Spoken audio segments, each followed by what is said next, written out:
영적 침체라는 주제 가지고 계속 수요일마다 살펴보는데 오늘이 19번째 설교입니다. 하나님은 우리가 기쁘게 살기를 원하십니다. 하나님 나라는 의와 평강과 희락이라 했습니다. 침체에 빠지기를 원치 않으십니다. 오늘 빌립보서 4장 4절만 보시더라도 주 안에서 항상 기뻐하라 이렇게 말씀하고 있지 않습니까? 빌립보서를 기쁨의 서신이라 하거든요. 기쁨이라는 단어가 굉장히 많이 나옵니다. 근데 이 빌립보서는 아시는지 모르겠습니다만 옥중 서신입니다. 로마 감옥에 갇혀 있는 사도 바울이 빌립보 고난당하는 성도들에게 기뻐하라고 하신 말씀입니다. 어떻게 이 감옥에 갇혀서 그 고난 가운데도 기쁨을 유지할 수 있을까? 신비죠. 이것이 바로 그리스도인의 삶이고 초자연적 삶입니다. 그런데 우리 현실은 어떻습니까? 우리 성도님들 매일매일 우리에게 닥치는 낙심할 만한 일들이 일어납니다. 하나 해결하고 나면 또 하나 일어나고 어쩔 때는 여러 개씩 일어나기도 합니다. 늘 우리 마음을 힘들게 만들고 어렵게 만들고 고통 가운데 몰아넣고 그렇게 하는 일들 천지입니다. 그래서 우울해지고 낙심이 되어지고 그렇게 영적 침체를 만들어 버립니다. 그래서 우리 마음에 이 하나님 나라의 기쁨이라는 것이 사라지고 말아버리게 되죠. 왜 기쁨이 사라지느냐? 평강이 깨어져서 그렇습니다. 마음에 평강이 깨어지고 상황과 환경에 완전히 매몰되어 있기 때문에. 그래서 기쁨이 사라지는 것입니다. 오늘 하나님의 평강이라는 주제를 그래서 살펴보고자 합니다. 하나님의 평강을 빨리 회복하는 것. 우리 마음을 하나님의 평강이 지켜주실 때 기쁨이 회복되는 것이죠. 첫째, 아무것도 염려하지 말아야 한다라고 말씀하셨습니다. 6절 보시면 아무것도 염려하지 말고, 여기서 염려란 걱정과 이 두려움에 완전히 사로잡혀 있는 상태를 말합니다. 염려와 걱정에 완전히 사로잡혀 있는 상태. 굉장히 노심초사하고 초조해하고 불안해하고 이런 상태를 이야기하는 것이죠. 일반적으로 오늘 비가 오는데 아이가 우산을 가지고 갔나 안 갔나 이런 염려를 말하는 게 아닙니다. 지금 코로나가 장기화되고 있는데 자영업 하시는 분들이 어려움을 겪는다는데 우리 교회 성도들은 어떻게 지금 지내고 있는가? 이런 염려를 말하는 것이 아닙니다. 이런 건 당연히 해야 될 염려죠.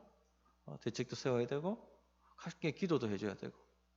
여기서 아무것도 염려하지 말라는 염려는 염려와 걱정이 완전히 사로잡힌 상태를 얘기하는 겁니다. 초조하고 잠이 안 오고 낙심이 되고 기쁨이 사라지고 머리가 아프고 그런 상태를 말하는 것입니다. 이런 염려를 하지 말라는 것입니다. 이런 염려는 백해무익입니다. 우리 믿음을 완전히 망쳐버리게 되고 하늘의 기쁨을 전혀 누리지 못하는 매력 없는 크리스천, 불행한 크리스천으로 만들어 버리는 것이죠.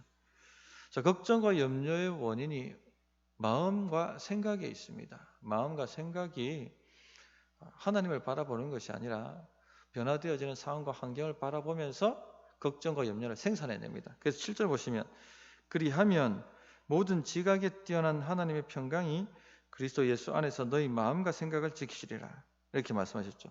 너희 마음과 생각을 지키신다 하신 것을 보니까 이 병적인 염려와 걱정, 초조와 불안, 우울함, 답답함 이 모든 것이 마음과 생각에서 만들어낸다 하는 것을 짐작해서 알 수가 있습니다. 예를 들어 봅시다. 만약에 우리가 사랑하는 사람이 병에 걸렸다. 심각한 병에 걸렸다. 그럼 어떻게 됩니까? 마음과 생각이 어떤 작용을 합니까? 염려하기 시작합니다. 아이고, 만약에 병원에서 고치지 못한다면 어떻게 될까? 더 심각해지면 어떻게 될까? 더 큰 병으로 옮기면 또 어떻게 될까? 병원비는 어떻게 감당해야 될까? 오만 가지 생각이 다 들어오게 되어 있습니다. 그뿐만 아니라 이제 상상력까지 동원되죠. 만약 최악의 경우 얼마밖에 살지 못한다고 말했을 때 우리 가정은 어떻게 되는 걸까? 우리 자식들은 어떻게 되나? 이런 생각까지 깊이 있게 들어갑니다. 자, 그러면 이제 이 정도 들어가면 밤에 잠을 못 잡니다. 불면증에 시달리는 것이죠. 이리 뒤치락 저리 뒤치락, 마음은 불안하고 공황증까지 막 생길 수가 있죠. 그러다가 이제 상상의 영역보다 더 깊은 단계로 들어갑니다. 더 많은 가능성을 예측하고 이제 대책을 세우기까지 시작합니다. 머릿속에서 이미 이 정도가 아니고 일어나지도 않는 일을 갖다가 막 저 멀리 가가지고 온갖 대책을 밤새도록 세우고 강구합니다. 만약에 이런 경우가 생긴다면 이런 치료법이 있다는데, 그러면 이걸 어떻게 치료해야 되는가? 어디서부터 이런 약을 구해야 되는가? 우리나라에는 시판되지 않는다는데, 이렇게 시작해서부터 온갖 대책을 세우고, 여기에 보니까 이런 좋은 약이 있다고 얘기하고 치료받았다고 한다는데, 그럼 그런 걸 해야 되냐? 저 기도원에 가면은 치료된다고 하는데, 그럼 그 기도원을 가야 하나? 이런 식으로 대책 강구하고 분석하기 시작합니다. 이 정도 되면은 우리 마음과 생각은 이제 우리 통제 밖에 있는 것이죠. 상황과 환경에 완전히 사로잡혀 있는 것이고 염려와 걱정에 완전히 사로잡혀 있게 되는 것입니다. 이렇게 하지 말라는 겁니다. 이런 염려를 하지 말라는 것이죠. 이 정도 되면은 상상 단계부터 이미 기쁨과 믿음과 이런 것도 다 사라집니다. 그죠? 불안하고 초조해지기 시작합니다. 어떻게 보면 우리는 생각의 희생자라고 말을 합니다. 목사님, 생각 안 하고 싶어요. 근데 자꾸 생각이 꼬리를 물고 잠을 못 자게 만듭니다. 이렇게 말씀하시는 분들이 있거든요. 이처럼 마음과 생각은요, 우리를 염려와 근심 상태로 몰아간다는 것입니다. 멈추지를 않습니다. 아마 이거 다 걱정, 염려를 휩싸여 보신 분들은 다 경험하는 이야기입니다. 그죠? 어떻게 이걸 끊어내야 됩니까? 꼭 내가 그렇게 해야지만 이 문제가 해결될 것 같은 강박도 있거든요. 그래서 염려와 걱정 안 하면 뭔가 문제가 해결 안 될 것 같이 그렇게 생각하는데, 염려하고 걱정하면 할수록 또 문제가 해결 안 됩니다. 그건 영적인 것입니다. 자, 그럼 어떻게 해결해야 됩니까? 오늘 말씀을 보면은 그거 하지 말고 뭐 하라고 말씀하고 있죠. 아무것도 염려하지 말고, 아무것도입니다. 다만 오직 모든 일에 기도와 간구로 너희 구할 것을 감사함으로 하나님께 아뢰라 라고 말씀하십니다. 자, 기도는 예수님의 기쁨을 회복하는 최고의 무기입니다. 우리 마음과 생각을 하나님의 평강으로 지킬 수 있는 가장 강력한 무기가 기도입니다. 하나님께서 우리에게 그 무기를 주신 것이죠. 걱정과 염려에 사로잡힌 분들에게 아이고 너무 걱정하지 마라 이렇게 말한다고 아무런 소용이 없습니다. 너무 그렇게 상상하지 마라. 다 잘 될 거다. 다 좋은 결과 생길 거다. 이렇게 그냥 우리는 위로하고 격려하는데, 이 염려와 걱정에 사로잡힌 사람들에게는요, 이 말이 전혀 도움이 되지 않습니다. 사로잡혀 있기 때문에. 내가 안 하려고 안 해질 수 있는 게 아니거든요. 나도 안 하고 싶은 거죠. 나도 염려를 안 하고 싶습니다. 생각 안 하고 싶어. 그 문제에 대해서 머리를 탁 하고 멈추고 싶어. 근데 꼬리를 물고 완전히 나를 사로잡혀 있기 때문에 이런 말들이 아무런 도움이 되지 않습니다. 하나님의 도움 없이는요, 우리는 걱정을 벗어날 수 없어요. 하나님이 도와주시지 않으면 우리는 걱정에 파묻혀 삽니다. 염려에 사로잡힙니다. 의지가 강한 사람이 있습니다. 우리 중에 억눌러 버리죠. 안 하는 것처럼, 생각 안 하는 것처럼 강하게. 그런데 이것은 염려와 걱정을 안 하는 게 아니라 억누르고 있는 것입니다. 감정을 억압한다 이렇게 표현하지 않습니까? 감정을 억압하는 것은 걱정하는 것보다 더 위험합니다. 무의식 가운데 차곡차곡 이 감정을 쌓아 올리고 있습니다. 터지죠. 언젠가는 터져버립니다. 아니면 안으로 병이 들어버립니다. 골마버립니다. 하나님의 능력 아니면 절대 염려와 걱정을 벗어난 삶은 없습니다. 그래서 기도해야 된다는 겁니다. 하나님의 능력이 임하셔서 우리 마음과 생각을 지켜주셔야지 우리 마음이 평안한 거예요. 그래야 되는 것입니다. 6절을 다시 한번 보십시오. 다만 모든 일에 기도와 간구로 너희 구할 것을 감사함으로 하나님께 아뢰라 했는데, 단어 비율을 잘 보시면 기도와 간구, 감사 이렇게 구분되어 있죠. 기도는 가장 보편적인 단어입니다. 하나님께 그냥 기도한다 하는 내용이고, 간구는 특별한 제목을 가지고 기도한다, 간절히 구한다 하는 내용이고, 그렇습니다. 감사는 뭐 다 아시겠고, 로이드 존슨은 이걸 좀 구별합니다. 기도와 간구할 때 기도에는 하나님을 경배하는 것이 포함되어 있다, 이렇게 봅니다. 근데 맞아요. 이게 사도 바울과 신라가 빌립보에서 안식일에 뭘 찾아갑니까? 기도할 곳을 찾죠. 그 예배할 곳이라 안 하고 기도할 곳이라고 얘기를 성경에 그렇게 기록되어 있습니다. 안식일에 기도할 곳, 바로 안식일에 예배할 회당을 찾았다, 이 말이거든요. 그래서 유대인들이 기도한다라고 할 때는 거기는 경배와 예배가 포함되어 있는 의미입니다. 그래서 우리가 먼저 간구하기 전에 충분히 하나님을 바라보고 하나님을 경배하고 찬양하고 하나님을 대면하라, 그렇게 얘기하죠. 많은 기도의 대가들이 이구동성을 하는 말입니다. 그래서 우리 주기도문의 또 순서를 보면은 하늘에 계신 우리 아버지를 바라보고 이름이 거룩히 여김을 받고 경배와 찬양이 먼저 들어가지 않습니까? 그렇게 하는 것이, 오늘도 우리가 여기 나왔는데 뭐부터 했습니까? 하나님을 바라보는 경배와 찬양부터 했죠. 이게 자체가 이미 기도입니다. 기도가 들어가는 것이죠. 기도 이미 들어간 것이죠. 언제까지? 충분히 내 영혼이 젖을 때까지. 허겁지겁 와가지고 내 문제를 먼저 토하고 아뢰지 마시고 하나님을 대면하여 바라보는 것부터 하라는 것입니다. 우리가 누구 앞에 갔을 때 잠깐 하나님께서 잠깐 네가 누구 앞에 왔는지부터 확인하고 하자. 내가 누군지 먼저 생각하고 얘기를 시작하자. 그렇게 하나님께서 하시는 것입니다. 우리가 충분히 하나님의 위대하심을 바라보기 시작할 때 우리가 가지고 온 문제가 별것 아니다 하는 것을 깨닫습니다. 지금 내 생명을 좌지우지할 것 같고 내 인생을 완전히 좌지우지할 것 같은, 그렇게 내가 밤잠을 설치게 만드는 그 문제인데 주님 앞에 나와서 찬양하는 순간에 해결될 경우가 굉장히 많아요. 주님을 경배하고 주님을 바라보는 순간 이거 시시한 문제네. 어떤 목사님은 8, 90%가 찬양 가운데 다 해결된다, 이렇게 얘기합니다. 맞는 말 같아요. 경험해보면 하나님의 위대하심을 바라보면 내 문제가 별것 아니거든요. 발바닥에 먼지같이 여겨집니다. 이렇게 컸던 공룡 같은 문제였는데 알고 보니까 주님 앞에 갖고 가니까 발바닥에 먼지만한 문제밖에 안 되는 것이죠. 그래서 그냥 거기서 감사하고 끝낼 때가 굉장히 많이 있습니다. 별것 아닌 것 같고 우리는 막 인생이 어떻게 될 것처럼 걱정과 염려에 쌓여 있습니다. 많은 경우 경배와 찬양만 우리가 잘해도 스트레스가 8, 90%가 사라진다. 오늘 이 시대의 문제가 뭐니까 스트레스거든요. 만병의 근원이고 늘 이 머리 한껏 쥐고 살지 않습니까? 주를 경배할 때 8, 90%가 사라진다는 것이죠. 그 다음에 해야 될 게 간구입니다. 이제 진짜 문제가 뭔지 하나님께 아뢰는 것이죠. 감정을 토해내며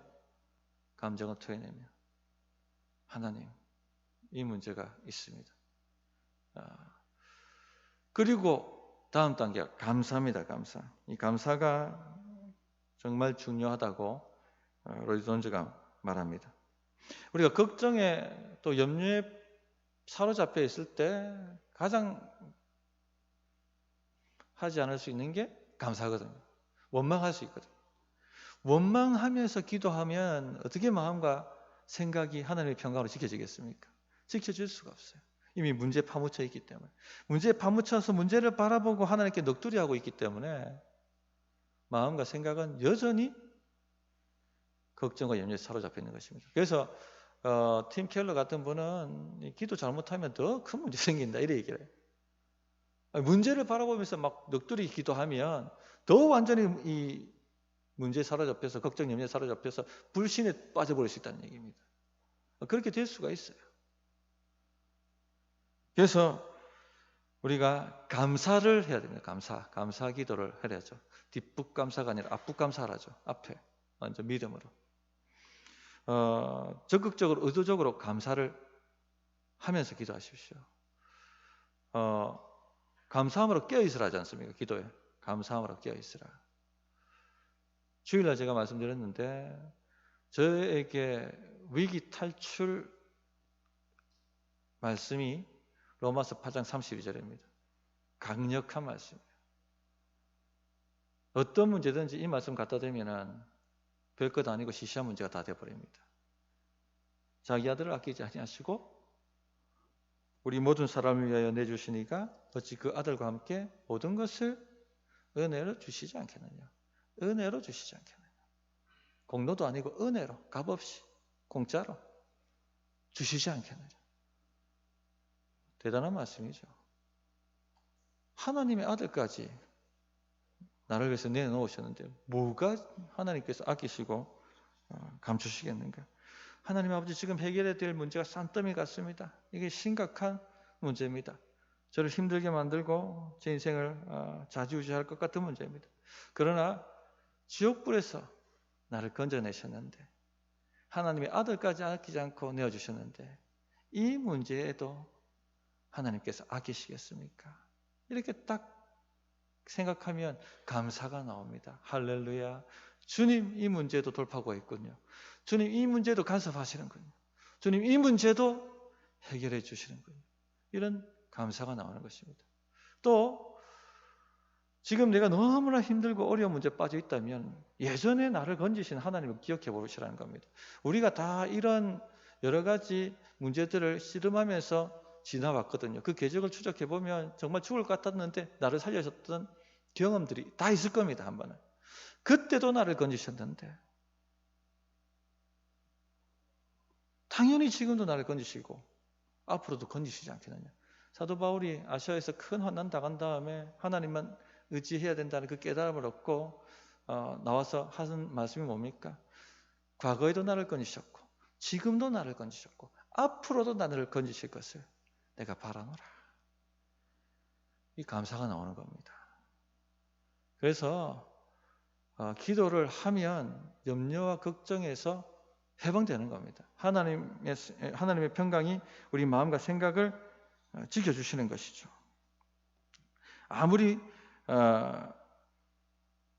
어려운 문제라 할지라도 그렇게 된다는 것입니다. 그래서 이렇게 바울이 하라는 대로 기도를 잘 하시면 하나님의 평강이 우리 마음과 생각을 지켜주신다 하셨습니다.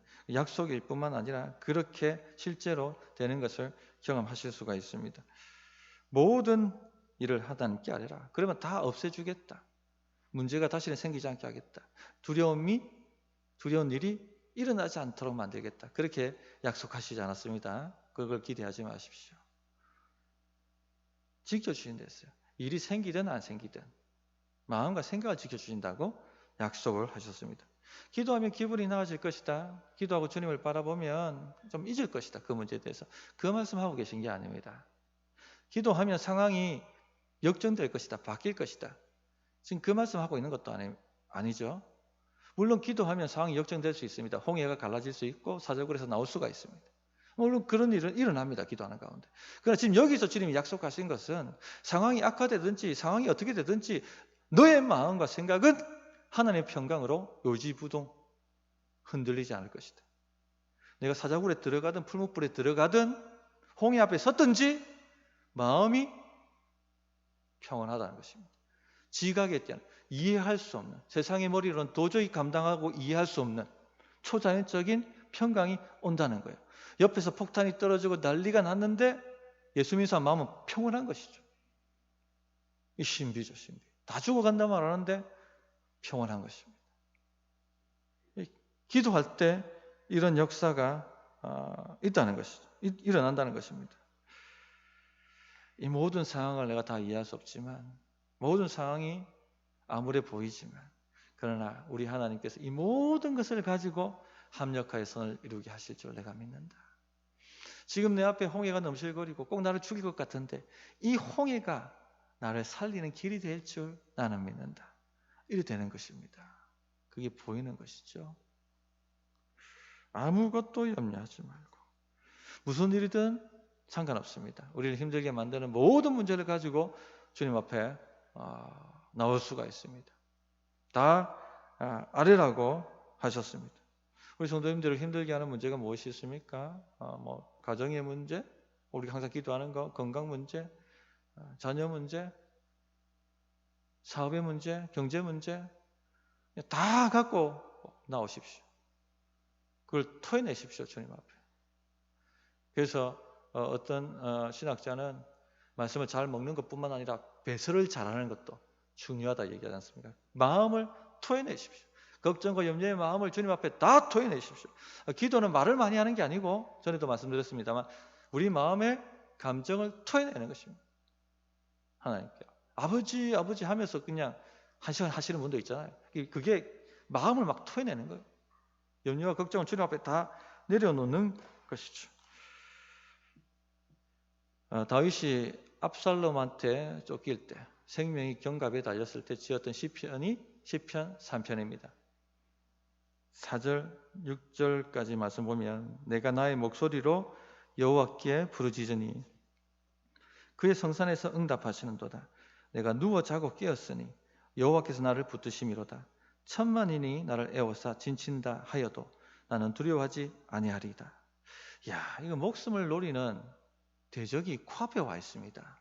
오늘 밤에 나에게 쳐들어올지 몇 시간 후에 들이닥칠지 정말 모르는 아주 초조하고 불안한 시간입니다. 그런데 뭐라고 이 다윗이 고백하고 있습니까? 천만인이 나를 둘러 진친다 하여도 나는 두려워하지 않을 것이다. 그리고 뭐라고 얘기합니까? 내가 누워 자고 깨었으니 잘 잠 잘 잤다는 겁니다. 깨었으니 여호와께서 나를 붙드심이라. 너무 놀랍지 않습니까? 이게 초자연적인 것이죠. 지각을 뛰어넘는 것이죠. 왜 이런 역사가 나타납니까? 내가 나의 목소리로 여호와께 부르짖었더니 그의 성산에서 응답하시는도다. 하나님이 역사하셨기 때문에 그런 겁니다. 우리는 베드로 이야기도 잘 알고 있습니다. 헤롯이 야고보 사도를 칼로 죽이고 베드로 죽이기 위해서 잡았습니다. 그런데 안식일 지나고 내일 처형하기 위해서 감옥에 옆에 이제 간수와 함께 넣어두었죠. 교회가 간절히 베드로를 위해 기도했습니다. 그런데 희한한 역사가 나타났습니다. 천사가 나타나서 옥문을 열고 베드로를 구출시키는데 그 장면이 참 우리를 놀랍게 만들죠. 사도행전 12장 6절 헤롯이 잡아내려고 하는 그 전날 밤에 베드로가 두 군인 틈에서 두 쇠사슬에 매여 누워 자는데 하숫꾼들이 문 밖에서 옥을 지키더니 호련히 주의 사자가 나타나 옥중에 광채가 빛나며 또 베드로의 옆구리를 쳐 깨워 이르되 급히 일어나라 하니 쇠사슬이 그 손에서 벗어지더라. 와, 내일 처형당할 사람인데 푹 잤다는 얘기입니다. 천사가 나타나 빨리 일어나. 천사가 급해요 지금. 베드로가 급한 게 아니고. 옆구리 치 빨리 일어나. 지금 죽는다 빨리 나라. 놀랍지 않습니까? 이런 평강이 있다는 것이죠. 언제? 기도할 때 이런 평강이 주어진다는 것입니다. 성도님들, 그러므로 염려, 걱정거리 많이 갖고 계실 것입니다. 자꾸 꼬리에 꼬리를 물고 두렵고 낙심된 마음으로 가득가득 찰 것입니다. 다 오늘 풀어놓으시고 돌아가실 때 평강, 확신을 가지고 돌아가십시오. 그게 이 땅을 살아낼 힘이거든요. 상황과 환경에 눌리지 않고 살아갈 수 있는 힘. 할렐루야. 할렐루야. 자, 찬양하고 기도하도록 하겠습니다.